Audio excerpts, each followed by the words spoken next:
L-ex viċi sindku nazzjonalista ta' Taslima Silvio Zammit jinżamm taħt arrest preventiv wara li l-maġistrat Miriam Heyman ċaħdet it-talba tal-avukati tiegħu għal ħelsien mill-arrest.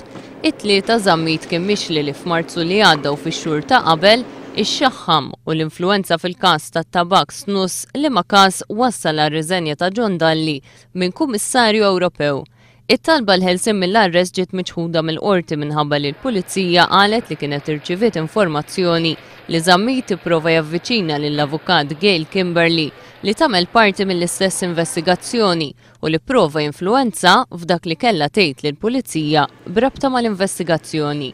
Silvio Zammit wieġeb mhux ħati tal-akkużi miġjuba kontrih. Huwa kien akkużat ukoll li sar riċediv fuq każ ta' nuqqas ta' ħlas tal-vett. Allegatament Zammit talab 60 miljun euro mingħand kumpanija Żvediża biex jinfluwenza d-direttiva Ewropea dwar it-tabak. Dan biex l-isnus ikun jista' jinbih fl-Unjoni Ewropea hekk kif huwa projbit li jinbih barra mill-Iżvezja. Din kienet it-tielet darba li Zammit ġie arrestat minn meta bdew l-investigazzjonijiet. Bl-aħħar arrest kien dak ta' matul il-jum ta' Tnejn.